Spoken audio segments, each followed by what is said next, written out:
Country music legends, get out your rhinestone suit, your bolo tie, and your cowboy boots. It's time for a hoedown of facts. From Kitty Wells to Carrie Underwood, country music has captivated America since its inception. Country songs often express true stories of hard drinking, cheatin' hearts, and lonesome blues. Because of their authenticity and honesty, their music now resonates with millions. Singing cowboys, Texas twangs, Dollywood, it's all here in our list of honky-tonk facts about country music legends. Country queen Kitty Wells broke barriers in country music when she became the first woman to top the country charts with It Wasn't God Who Made Honky Tonk Angels in 1952. The song responded to Hank Thompson's The Wild Side of Life, which described loose women luring married men into cheating. Wells' song claps back by laying the blame on married men who prey on lonely single girls. Even though Kitty Wells' song was popular, it sold over 1 million records. She wasn't allowed to perform it on TV, the radio, and even the Grand Ole Opry either. The song was considered too inflammatory. Some have even called her the first feminist in country music. Country music began to take shape in the 1920s. The songs came from Appalachians, Southerners, and Texans who lived hardscrabble lives. They sang about unrequited romances and the hopeless feeling of being poor, and their songs often discussed poverty, sadness, lost love, and entrapment. It's difficult to chart the moment when country music truly became its own genre. Country grew out of folk music traditions and gradually gained its signature twang over time. The name, however, is a different story. The genre began life as hillbilly music, but by the 1940s that term fell out of favor. Soon enough, when people talked about the music of rural folk, they called it country music. While country songs were written about everyday people, folk music became more political. In 1952, Pete Seeger, then the lead singer of the Weavers, testified in front of Senate hearings led by Senator Joe McCarthy about his communist leanings. After that, the industry switched entirely from folk to country and western to distance itself from any whiff of communist politics. The first country artist to sell 1 million records was Jimmie Rodgers, with his song Blue Yodel in 1928. Rodgers combined the Appalachian folk music with musical techniques from African American blues music. Blue Yodel also made yodeling a famous and popular feature of early country music, especially when performers like Hank Williams and Roy Rogers adopted it with style. Dolly Rebecca Parton was born to a poor family in Locust Ridge, Tennessee. The young girl lived in a one-room house with her parents and her 11 siblings. Parton often sang about her impoverished roots, writing tunes like Coat of Many Colors, Little Sparrow, and In the Good Old Days. When times were bad, Dolly Parton's family was so poor that when she was born, her father paid the doctor by giving him a bag of oatmeal. Dolly later paid homage to the country doctor by writing a song named Dr. Robert F. Thomas after him. The song appears on her 1972 album, My Tennessee Mountain Home. The chapel at her theme park, Dollywood, also bears his name. If you think that Johnny Cash had a name that's too good to be real, you're right. However, while many artists opt for a more stage-worthy last name, Cash is in fact the real part. He was born J.R. Cash, and no, the J.R. doesn't actually stand for anything. The R was a compromise. His mother's maiden name was Rivers and his father's name was Ray. Cash changed his name to John R. Cash to enlist. They wouldn't accept a first name that was only initials, then began performing as Johnny Cash. George Jones was known as a hard-drinking country singer who lived out his songs. He even reportedly rode his lawn mower to a bar in the middle of the night. Jones didn't try to romanticize his alcoholism. He once said, "Sooner or later, you're gonna drink too many and make a butt out of yourself or lose a friend or something. It's just a shame that it took me so damn long to understand that I wasn't getting a damn thing by it." In 1966, George Jones tried to start a country music theme park in Vidor, Texas. He called it George Jones Rhythm Ranch and opened the venture with a live performance. However, things went off the rails when Jones went on a bender and disappeared for a month. After that failure, he opened a concert venue with then-wife Tammy Wynette. He called this park OL Plantation Theme Park, and later on, he opened the Jones Country Theme Park with his fourth wife, Nancy Sepulvedo. this man loved drinking and theme parks. What can I say? Move over, George. The most successful country music theme park has got to be Dolly Parton's Dollywood in Pigeon Forge, Tennessee. Parton opened the theme park in 1986 as a way to contribute to her roots in the Smoky Mountain region of Tennessee. The park now sees more than 2 million visitors a year and provides 3,000 jobs to residents of Sevierville. In fact, Dollywood is Sevier County's largest employer. Country music fans are sometimes stereotyped as uneducated bumpkins, but country songs are often pretty darn clever. Songs often use puns and turns of phrase that would make Noel Coward proud. For example, "Get your tongue out of my mouth 'cause I'm kissing you goodbye" by John Denver, "You're the reason our kids are ugly" by Loretta Lynn and Conway Twitty. "She's actin' single, I'm drinkin' doubles" by Gary Stewart, and "I've been flushed from the bathroom of your heart" by Johnny Cash. Okay, maybe that last one isn't that clever. It's true. Some of country's biggest stars became famous even though they lacked more than a grade school education. But did you know that Kris Kristofferson, outlaw country legend and singer of The Silver-Tongued Devil and Me, was a Rhodes Scholar? Kristofferson received a bachelor's degree in English literature at Oxford University before joining the troops.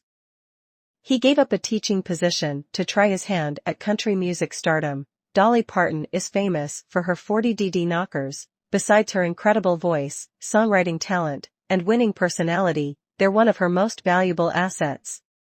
The pair, which she has nicknamed Shock and Awe, are insured for 000, that's 000 each. If you're a baby boomer, you might remember crooning cowboys from your childhood. Stars like Gene Autry and Roy Rogers played heroes of Western movies. Complete with a round-the-campfire song strummed on an acoustic guitar, the trope began in 1923 with Ken Maynard, the silver screen's first singing cowboy. Many others would follow in his footsteps, though the genre understandably got a lot more popular after the advent of movies with sound. Tex Ritter elevated the singing cowboy trope when he received an Academy Award in 1953 for the song "Do Not Forsake Me, Oh My Darling." It was the title track for the Western High Noon, 1952. Western movies often exploited the cowboys and Indians theme. Some films, when viewed today, can seem controversial or even prejudiced. However, Roy Rogers, one of the most famous singing cowboys in Hollywood, had indigenous heritage. Rogers' maternal great-grandmother was Choctaw. Interestingly, Rogers never appeared in a movie where he fought indigenous people. In his movies, they were always friends with his character. Some of country music's best songs are duets between stars who are huge in their own right. Dolly Parton and Kenny Rogers had a mega hit with Islands in the Stream. Loretta Lynn and Conway Twitty released 11 albums together between 1971 to 1988. The country music powerhouse trio of Dolly Parton, Emmylou Harris, and Linda Ronstadt recorded 2 albums called Trio and Trio 2. Both are popular to this day and, hot tip, have recently been reissued on vinyl. Of course, there's nothing like a love song sung by people who are in love. George Jones and Tammy Wynette were king and queen of country in 1971 when they recorded We Go Together. That ditty was followed by 8 other albums, including 4 after they divorced. Kris Kristofferson and Rita Coolidge also duet on 3 albums while they were married. Johnny Cash frequently sang duets with his wife, June Carter. In modern country, you need only look at Faith Hill and Tim McGraw to see husband and wife working together to make beautiful music. The hard partying, drinking, and womanizing that often goes with country music stardom can make marriage hard, so it's no wonder that some country stars have tied the knot multiple times. George Jones wed 4 times, including once to fellow country superstar Tammy Wynette. Kenny Rogers, meanwhile, walked down the aisle an astonishing 5 times. Dolly Parton has always eschewed life in the fast lane. Even though she loves glitz and glamour, she married Carl Dean in 1966, before she landed her first record contract. She keeps her personal life with Dean out of the spotlight. Despite the couple's wealth, he had a lifelong asphalt road paving business. The couple celebrated their 50th wedding anniversary in 2016. Waylon Jennings might be an outlaw country icon, but he appreciated rock and roll and was close friends with Buddy Holly. In fact, Jennings planned to take a flight with Buddy Holly in 1959, but gave up his seat to fellow musician The Big Bopper, aka J.P. Richardson, because he had the flu. Sadly, the plane crashed, ending the lives of everyone on board. The tragedy, and his close brush with the abyss, haunted Jennings for the rest of his life. Country songs can deal with intense subjects like heartbreak and sadness, but the genre often shies away from explicit material, unlike, say, rock and roll, so it's no wonder that many country legends got their start as children. Tanya Tucker was only 13 years old when she had her first hit, Delta Dawn. In 1972, the record label tried to conceal her age, which only drew more attention to it. Eventually, she shed her identity as a wholesome teen star in 1978 with the album TNT. It featured a sexy new public image and a crossover to rock and roll. Country music is full of sad stories, and Johnny Cash's life is no exception. At age 12, Cash's older brother Jack was pulled into a table saw while cutting wood to help feed the family. He later passed of his injuries. The loss affected Johnny profoundly. Decades later, he spoke of looking forward to meeting his brother in heaven. Johnny reportedly even helped dig his brother's grave. Perhaps his later habit of dressing all in black was partly out of mourning. Kenny Chesney came to fame decades after outlaw country became a genre. Perhaps he was swayed by stories of old-time cowboys when Chesney crossed the law with his own offense, attempting to steal a policeman's horse. While performing at a festival in Buffalo, New York, Chesney received permission to sit atop an officer's horse. When he tried to ride away, a scuffle ensued.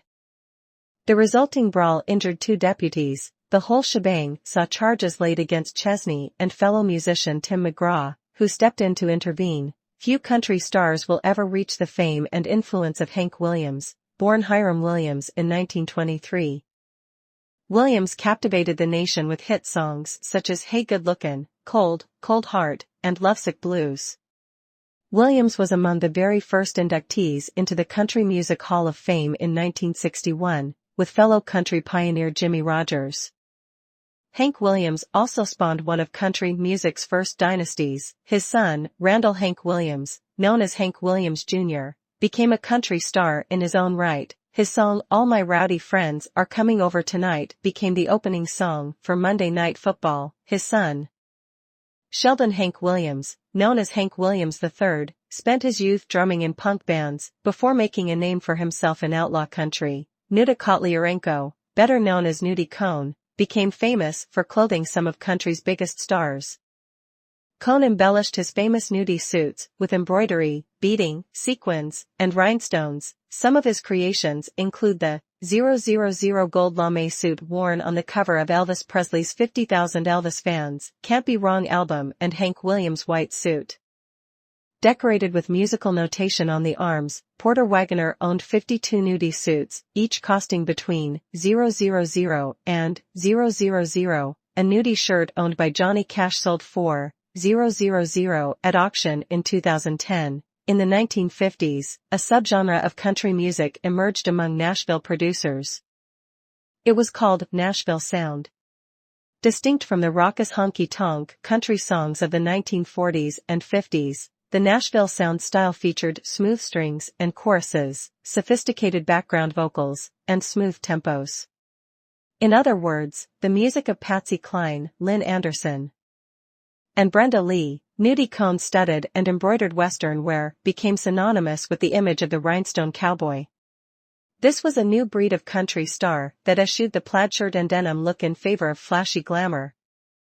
The look inspired the hit song Rhinestone Cowboy, made famous by Glen Campbell in 1975, and the 1984 musical comedy Rhinestone, starring Dolly Parton and Sylvester Stallone. Not everyone embraced the rhinestone cowboy look. In fact, many country artists hated the glitz and glamour that became popular in Nashville, Indiana, the 1970s and 80s. Artists from the outlaw movement developed a raw, more authentic sound. Artists like Willie Nelson, Townes Van Zandt, and Guy Clark paid homage to honky-tonk with their long hair, threadbare jeans, and leather jackets. Waylon Jennings criticized the ostentatious displays of wealth and glitz with a song. In his 1973 outlaw country anthem, Are You Sure Hank Done It This Way?, He suggests that true country musicians weren't about glamour.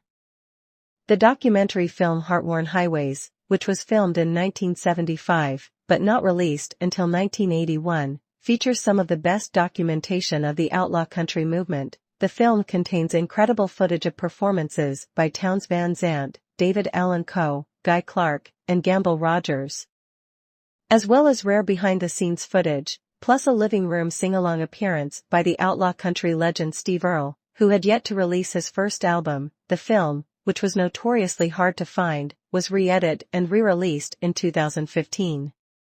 Many of country music's biggest stars grew up on the wrong side of the tracks, and used their hard lives to infuse their music with authenticity. Crime and imprisonment became common themes in country music, especially in Johnny Cash's 1956 song, Folsom Prison Blues. He performed the song for inmates in person in two famous concerts at Folsom State Prison, in 1966 and again in 1968. The latter concert was recorded and released as the album, At Folsom Prison. Outlaw country singer David Allan Coe paid tribute to Cash's prison albums with his debut album, Penitentiary Blues, in 1970. Coe, who released over 50 albums himself, achieved even more success as a songwriter. As covers of his songs, such as Would You Lay With Me, In a Field of Stone, covered by Tanya Tucker in 1973, and Take This Job and Shove It, covered by Johnny Paycheck in 1977, were more famous than his own releases. Coe was known for his flamboyant performances. He once rode on stage on a Harley-Davidson motorcycle, entrenched in the outlaw country style. Coe often wore rhinestone suits himself, coyly critiquing the hypocrisy of glitz by adopting it. Bob Dylan is known for his folk hits and protest songs of the 1960s, but in the 1970s, he composed one of country's most beloved hits. His song, Knocking on Heaven's Door, became the theme of Sam Peckinpah's Western film Pat Garrett and Billy the Kid, 1973. It starred Chris Christopherson and featured a cameo by Dylan himself. Many people know I Will Always Love You as a Whitney Houston pop ballad. However, Dolly Parton wrote and recorded the ditty in 1974. Parton penned the hit as a tribute to her mentor and partner Porter Wagoner. Following her decision to leave his TV show and embark on her own solo career, the song reached number 1 in June 1974, then again in October 1972, when it was re-recorded for the soundtrack of her film, The Best Little Whorehouse in Texas. Porter Wagoner might not be a recognizable name among non-country fans today, but the singer and TV show host was a country legend. His songs, which include A Satisfied Mind, 1955, and Green Grass of Home, 1965, charted 81 times. He also won 3 Grammy Awards for his gospel recordings. From 1960 to 1981, Porter hosted The Porter Wagoner Show, a variety show that launched Dolly Parton's career. Musical duo The Judds, composed of Naomi Judd and her daughter, Winona Judd, dominated the country music scene of the 1980s with their big hair and big personalities. The duo had more than 20 top 10 hits between 1983 and 1991, 14 of which hit number 1.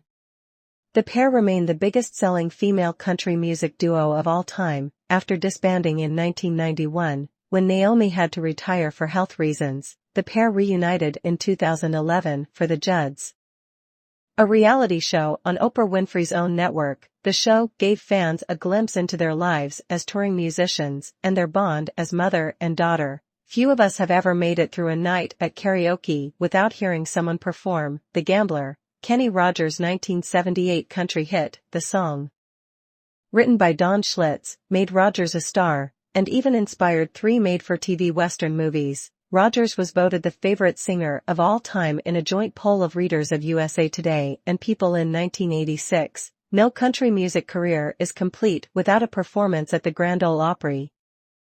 Founded in 1925 as a one-hour radio barn dance, the Nashville Music Stage has seen the likes of legends Johnny Cash, the Carter Family, Patsy Cline, Dolly Parton, Reba McEntire, Garth Brooks, as well as contemporary country stars like Blake Shelton, Brad Paisley, and Carrie Underwood. While many Opry performances have been televised throughout the years, the show has been broadcast over radio weekly since 1925. That's almost a century. Musical variety shows were as numerous and popular in the 1960s and 1970s as reality TV shows in the 1990s and 2000s. Rowan and Martin's Laugh-In inspired fare like The Lawrence Welk Show, which targeted older audiences and featured schmaltzy, orchestral music and ballroom dancers, and Soul Train, with soul and R&B performances aimed at black audiences. Country music was no exception. Hee Haw debuted in 1969. Featuring hosts Buck Owens and Roy Clark, a barnful of voluptuous farmer's daughter-type ladies in plaid-frilled mini-dresses, and overall-clad yokels cracking corn-pone jokes. With its down-home irreverence and self-parody, Hee Haw was popular with both country fans and mainstream audiences.